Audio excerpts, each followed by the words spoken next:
Now, Zootopia was sort of a hit. No one really expected to be really, really good or really, really bad, especially sort of the content between the language of the film, because you didn't know they were sort of kind of discussing kind of racial profiling, racial situation in the city by just using animals as metaphors, misunderstanding what an animal could be but should be. That just sort of stereotype kind of point of view, in other words.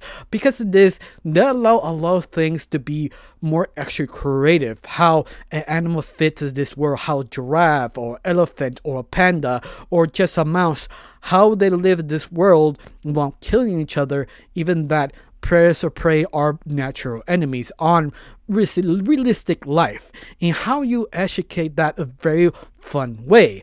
And they find out a way to make this movie really likable. The only problem is you do notice they have that sort of Disney brand problem, that the main lead had to be happy-go-lucky because that the Disney brand.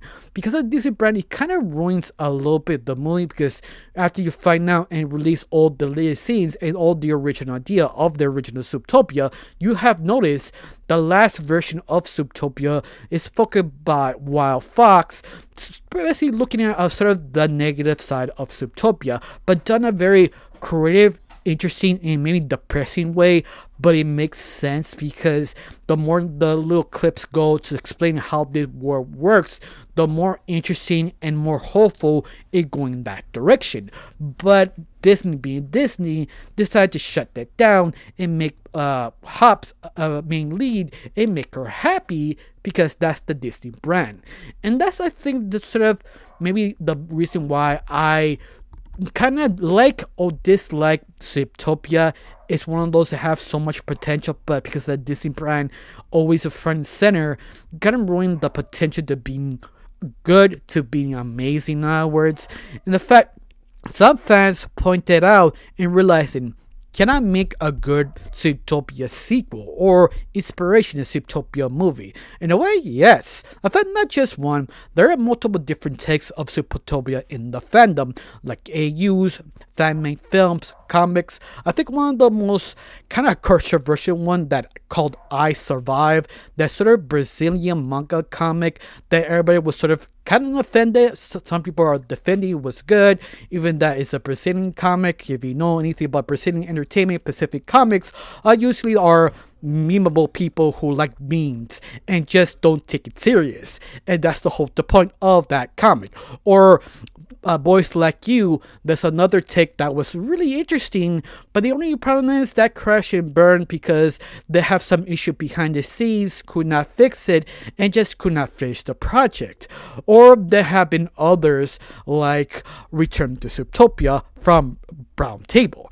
And Browntable, I think, was sort of blew up their own channel because of Return to Zootopia. It's a very interesting, fun take of maybe sequel would it look like if decide to make a sequel. Even that 2025 they decide to announce, yeah, we're making a sequel, it's getting coming soon, and they sort of continue on where they left off. At least that's what I assume. But the only problem is, this is Disney. Disney have a habit of basically screwing up sequels or not really making sequels interesting as the original, because they're tempted to protect the family brand, or they're just desperate to make more cash, so decide to make a sequel without anything new to say. And that's usually the problem from Disney movie sequels. But Browntable sort of figured out a very interesting, layered, and dark point of view that you continue the sequel while relying on the Disney brand. Of course, before I continue on and actually talking about it, my name is Rachel. I like to talk about animation, not just animation, but reviews, first impressions, cartoon theories, and sometimes, if I have some spare time, cartoon breaking news. Of course, you like how it's going, like to help my channel, put a like, comment, and share. That's the only thing that you do. If not, that's fine. If you do, thank you, because of you, I'm getting close to my main goal of 2,000 subscribers. Because of people like you, people put like, comment, and share. Thank you. Now let's get started of the Browntable fan-made sequel of Return to Zootopia. And to be honest with you, this specific AU or fan-made spiritual sequel of the original Zootopia is pretty good. In fact, I'm kind of a little disappointed that Disney did not call Browntable, hey, do you want a job or you want to direct a film? Because it seems to me you do have the talent to understand what is to be a director or understand how to write a script. At least that's why I assume the very beginning back in 2018, because that was about 7 years ago that Browntable should have showed his idea and put the film on his YouTube channel. But interestingly enough, this type of guy who kind of realized, yeah, I announced this, I basically hyped this so much, now he decided to cut the film in pieces and later on edit the whole film as one complete fan-made film, and actually worked pretty well for him because that blew up close to almost between 8 to 9 million views after he finished the whole film.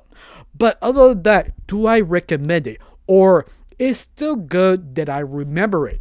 Yes and no. It's sort of obvious. It is a good film. In fact, I was sort of scared that I was gaslighted to be a good film because how high I was of the original film. When I realized they make it sort of a fan-made film and it actually was good, I could be probably blinding myself, not seeing all the bad details. To be fair, also, I have not seen this film over 7 years till now that I decided to actually watch it. You know what?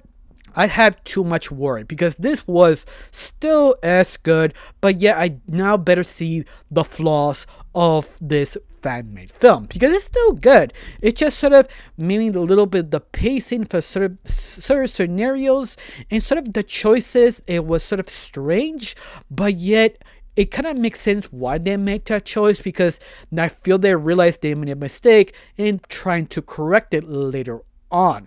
For example, in this film, Judy sort of have a conversation of the mayor and sort of get on her head on her relationship with Leslie Wild. And she sort of panicked and freaked out and wanted to break up to Ashley Wild. But this is the weird part. I feel was sort of too fast. Yeah, I realized maybe this is director realized maybe had to add a little bit more contact with that, and that sort of self-correct later on in the film.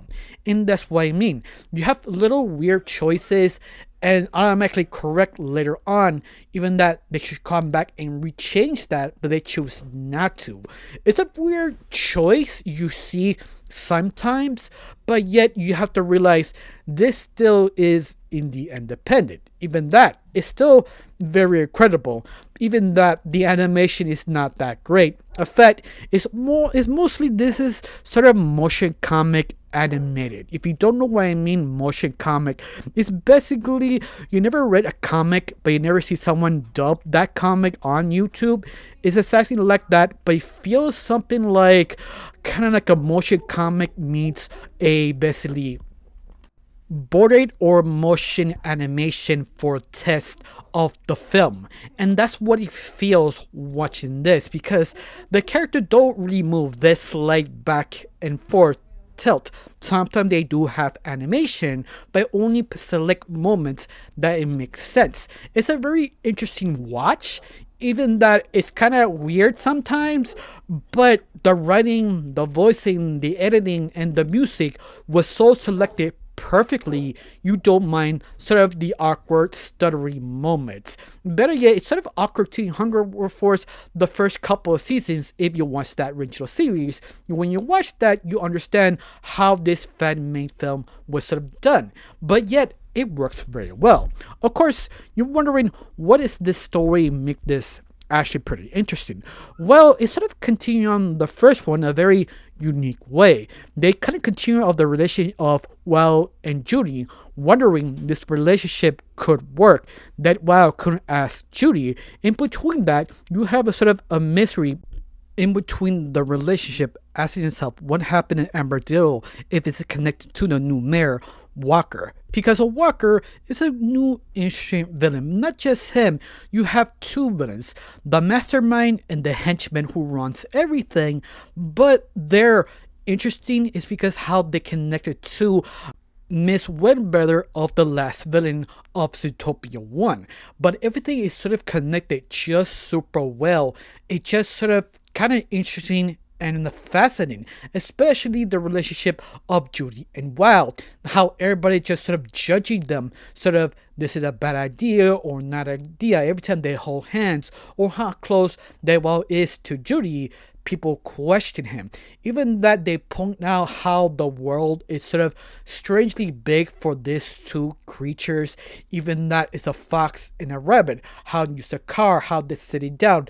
They keep referencing how interesting the world is, like the original Zootopia. But everything is just so well handled, especially the villains, because those two characters really stole the whole show. How fascinating and interesting really are. Even that, I kind of wish they sort of reword a little more or added actually 5 more minutes of the villains, not because they're terrible villains, is that I wanted more. Because the very end of the film, it does sort of grab your attention, wondering what's gonna happen next and the implication what happened in this film.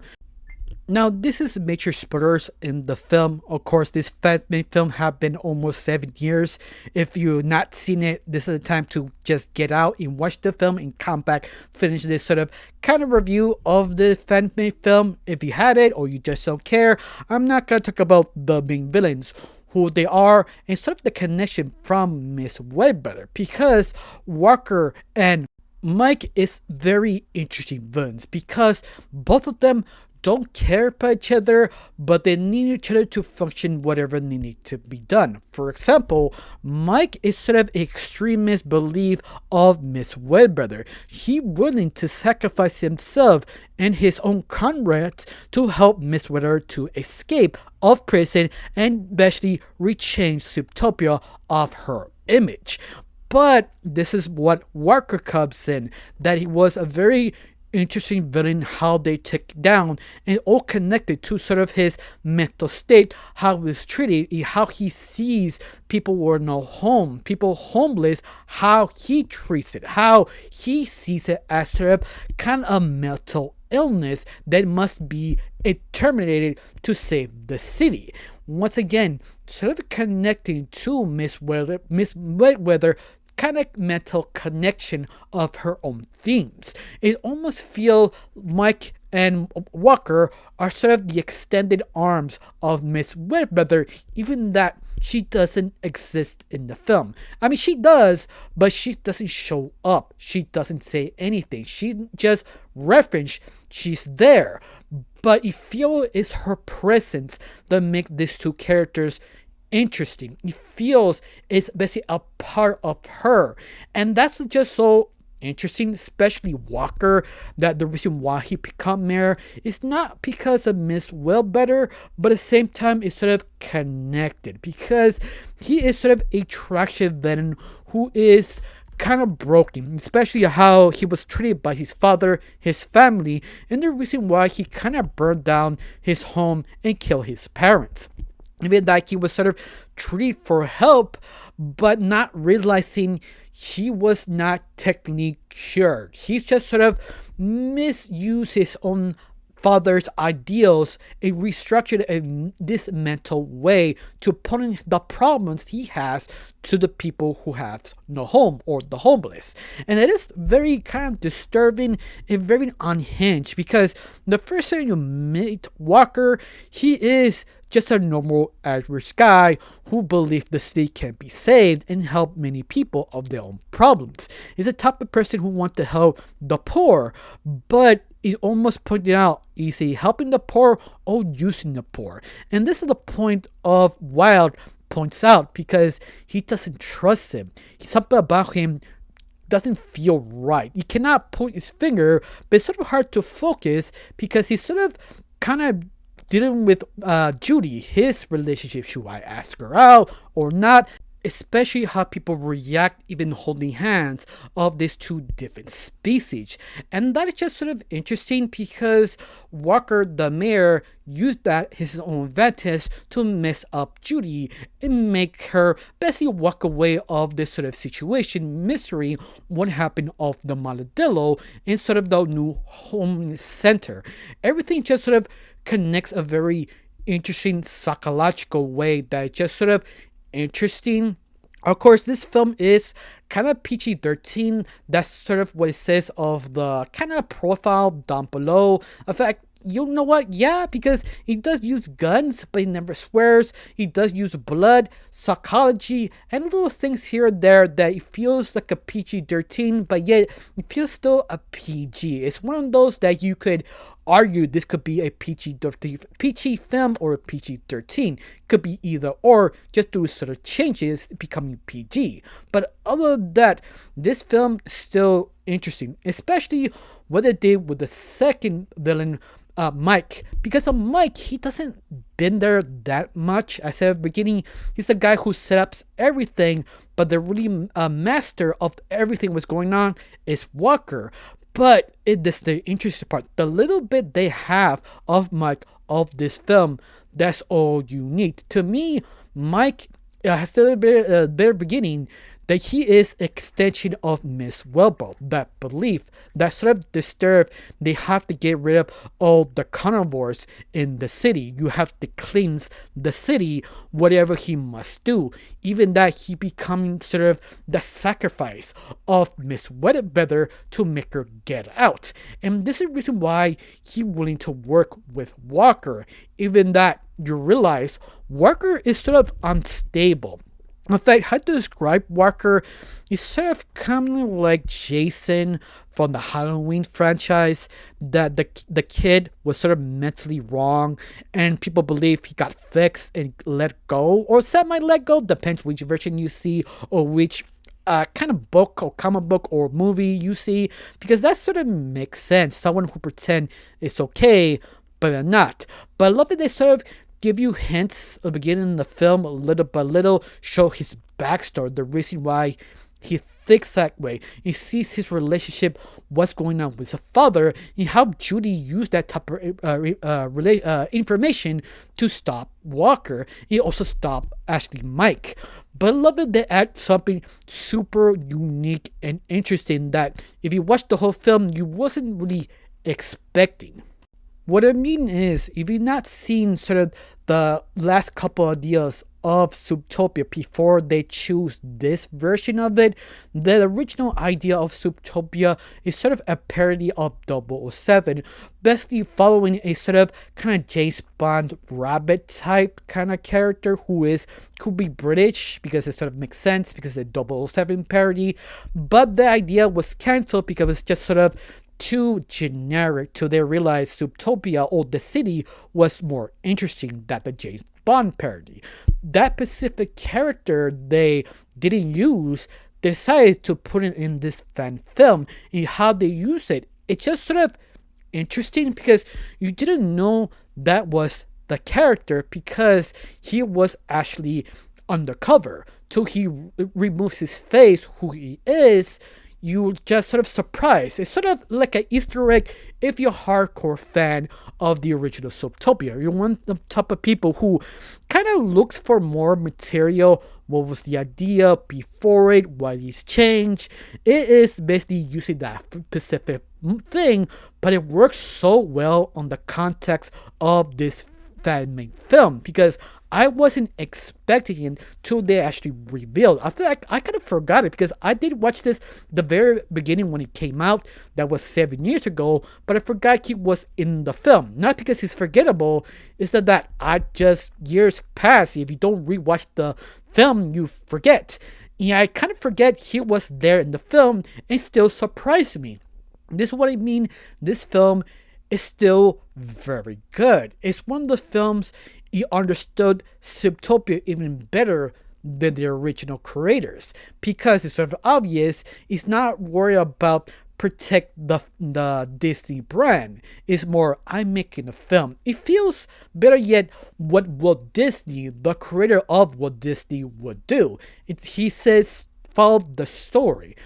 Make it magical and give it a happy ending, but make something interesting, innovate. And this one I feel maybe Walt Disney himself would probably improve, but of course he has 100% sure some caveats. You have to not give so much blood or use sort of the drug of the original Zootopia, the moon hollers, as a metaphor of the drug, or little things like that to make it still PG. But yet that works because every single thing is really well connected to the original film. It is, my opinion, the superior film of the original, or maybe the sequel, because during this recording, the original sequel of Zootopia is not out yet. But even that, I will call it right now, I feel cannot beat this one. Even that, it's not perfect.